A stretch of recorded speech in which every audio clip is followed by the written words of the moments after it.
Was that a secret video clip from some inside source that I know personally, deep within the industrial complex, deep within the SR-19 hills? And I can't even do that with a serious face. But no, this is something I saw outside my window one night, and lo and behold, it's not some fucking alien spacecraft. It's someone's decorated little bench with LED lights on it, and the solar panel, like the little garden lights. That's what that is. It looks cool. It looks suspicious, but without context, if I was to put this out there right now and say it's alien spacecraft, right? It'd probably go viral, and people would be like, "Whoa, weird! I wonder what aliens are doing." So, if you haven't guessed, the topic of this video is the UFO community. It really, in all reality, has shot itself in the foot. It has blown its own foot off. The reason why people can't take the UFO community seriously is because let's just take randomly. Let's take David Wilcock, right? This guy says he's King David reincarnated. Now, if you're laughing already, well, I'll tell you why that's funny, because to my knowledge, Judaism and Christians don't believe in reincarnation. So that's clear apostasy and heresy. This is also a guy who claims that, yes, Archangel Michael talks to him, and that he's talking with all these other spirits, which, to me, I'm not really big on, Catholicism or, like, demonic possession. I have yet to see anything that's convincing on that.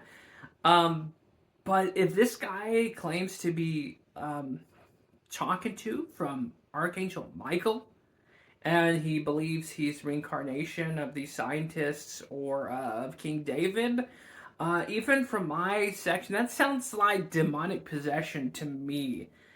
Because it's much like, I'm going to compare this to, there's another wonderful grift that people do with the eschatology, which they claim that they're the chosen one. Only God has spoken to them, and only their authority is righteous and true. Anyone else is a heretic and deceiver, right?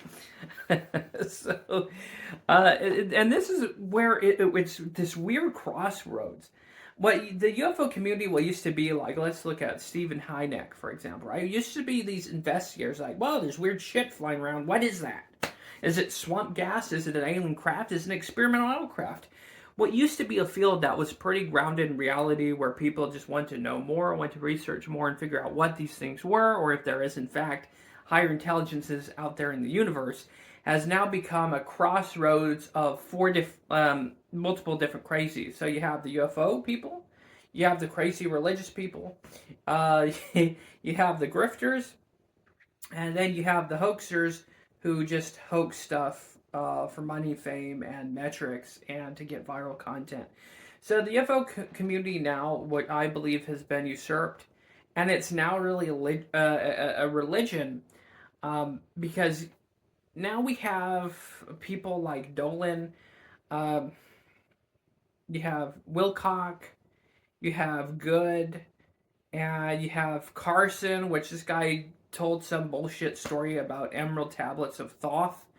And I did react to that description down below if you're curious. But so what the UFO community has become, in my opinion, is I hate to use these words, even in the basic sense, has become a cult, because you have these people who reference these outlandish stories. The most recent one they're pushing is some dude saw an alien during a convoy when he was working in Nevada, right? And then the military recruited him to be an alien assassin. Yes, that's right. He went into a cave and blasted some alien that tore children apart, apparently, is the morbid tale, which is a pretty good story. I mean, instantly your brain, jumps to Alien, right? The Alien series. And I'm going to talk why these grifters borrow from science fiction, and I think it's a psychological element. Again, I'm no psychiatrist, but here's my theory on this. they borrow so much from science fiction because it's already in our subconscious, right? There's one horror movie out there where someone gets abducted. It's I've never seen the movie, but I've seen the scene. It's like horrendous, right? Put some kind of like tarp on them and right. So within this pop culture science sphere, that is all in our subconscious, right? Starship Troopers. You know, I instantly think of the blood rampaging, uh, guys being clapped in half by their beaks, right? So within a lot of people who love science fiction, pop culture, um, this stuff is already inherently in everyone's subconscious.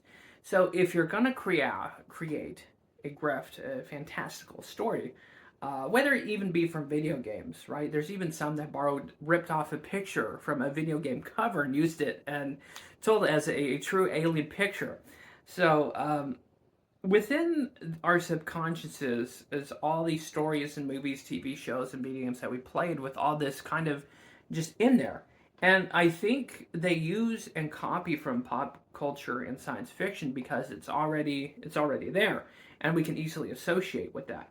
Again, I'm no psychiatrist. I've done like zero psychological research, but if anyone comes across this that's a therapist or a psychologist, tell me if that's actually something, because that's why I think it is. It's again, I'm an novice, don't know shit about the human brain, but if someone has all these preconceived ideas already developed in their mind, their subconscious from pop culture and science fiction, then when someone creates this fantastical story, like Kramer, right? He has a story about these sentient insectoids that are going to be invading soon, believe it or not. Whoopee! And they have these massive fleets, and in Colorado somewhere, there's actually a whole bunch of them, and the military tried to gas them out and burn them out, which, again, you know, it's from them, the 1950s movies, them movie. So that people make that connection. Um, and I think that's why they borrow so much. That's why they can't get too creative with their grifting bullshit tales.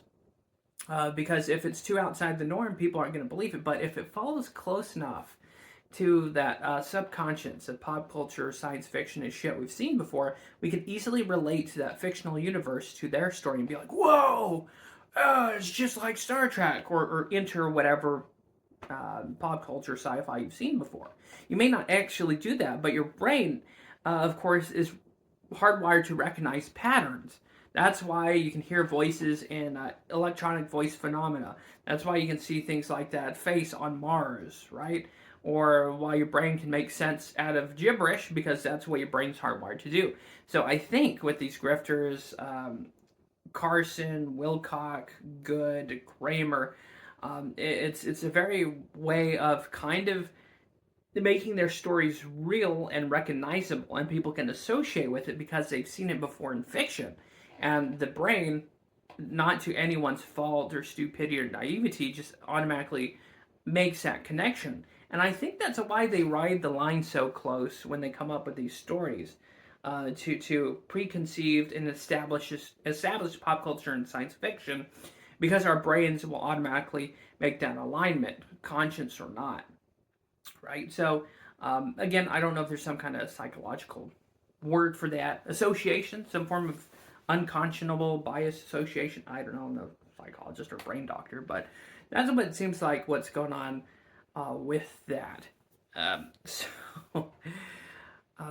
yeah, it's just another thing I'll cover too is that if you've never noticed, a lot of these guys have undercover sources, right? Oh, I have a deep cover source in SR4 in Area 51, right? But they can never divulge. Like, I get, like, journalists would have to protect their sources, right? Because if a source comes forward, they'll be killed, jailed, thrown in prison, etc. But the thing I find interesting about all this, and another internet friend of mine, you know who you are, we've spoken about this, and he put forward the best point ever, right? So if you take Julian Assange, which what got him in trouble is he leaked a video of Apache gunship footage of them killing journalists in Iraq in the 2000s, right? And that's what got him in trouble. Just footage of an Apache gunship, Apache helicopter killing journalists, and it was released and leaked through WikiLeaks. And that's what got him in trouble. That was it. And then you had American politicians, figures. You even had Sean Hannity, Rush Limbaugh, and all these other conservative commentators insist that Julian Assange be assassinated. For whatever reason, I remember that pretty good, but yeah. So, and that was just over Apache footage that got out that made the coalition look bad. And of course, WikiLeaks also revealed and divulged some information that made the government look bad, and that's why he's had like was persecuted for about the better part of 2 decades because he dared share the truth, and that's over just human terrestrial issues. Um, and can you only imagine? So these UFO people always like to say there's a majestic 12, right? You've heard that. If you've been involved in UFO stuff, you've heard that tale, right? There's the majestic 12, secret war industry corporations that keep everything under wrap, lock and key within keys, enigmas within enigmas. But yet, if someone was to divulge the most top secret of stuff, um, again, I've shared this before. Some idiot will share a F-16 manual on War Thunder or Discord, and the police will raid their house, and they will be thrown in prison over, again, just terrestrial knowledge of F-16, F-18, F-15, whatever it may be. Tank manuals, I think it's happened before. So if our government, just the United States government, will go after someone that hard over something as simple as a manual, by deduction, you can think if someone released technologies, it'd be like what would happen if someone released something in the 80s about the B-2 stealth bomber or the F-117 Nighthawk, right? If you did, you'd be silenced. You'd probably and or killed or buried or put in the prison under the prison under the prison. uh, so it doesn't add up, right? If there is this big military-industrial complex that is this powerful, how come we're not seeing mass assassinations of UFO people?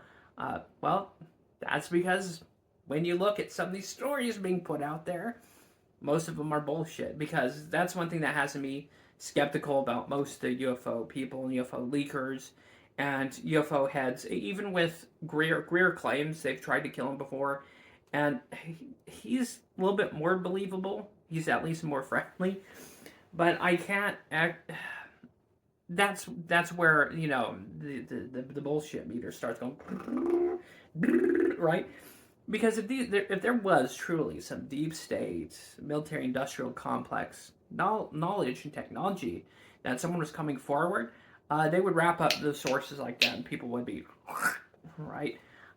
And even with you look at Julian Assange or Snowden got in trouble just because he revealed that the NSA was spying on American citizens. And again, that's just terrestrial like issues. So I can't even imagine what a all-powerful New World Order, Shadow Majestic 12 Illuminati organization would do to people if they're releasing like free energy stuff. And true, I'll give them credit. There was a guy in the early 2000s that came up with a water-powered hydrogen cell car. Well, of course, he died like weeks after. Circumstantial evidence, just fell dead or something. So it does happen. Or like that journalist that was investigating the CIA for hacking people's cars. Well, of course, his car, like I said before, drove 90 miles an hour into a lamppost. And they hacked his car and killed him. So it does happen. And that's where when you hear these fantastic tales of people coming out with these fantastical stories that shine a light on deep space government programs, and they're still alive, I don't buy those stories.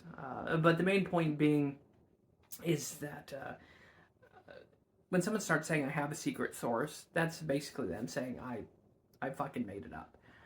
And that concludes today's content slop. Hopefully, you enjoyed it. And special thank you to the people over here, the community, the supporters, the financial backers, and viewers like you. Thanks for watching. Don't forget to leave a comment, like, dislike, subscribe on your way out. And if you want to support this channel further, like here at this channel, we at least don't make up bullshit alien stories to grift. So if you want to throw some coins my way, there's a description down below. It's again totally not necessary. But thanks for watching. See you next time. God bless. Stay happy, stay healthy, and do not fall for the bullshit. Until next time.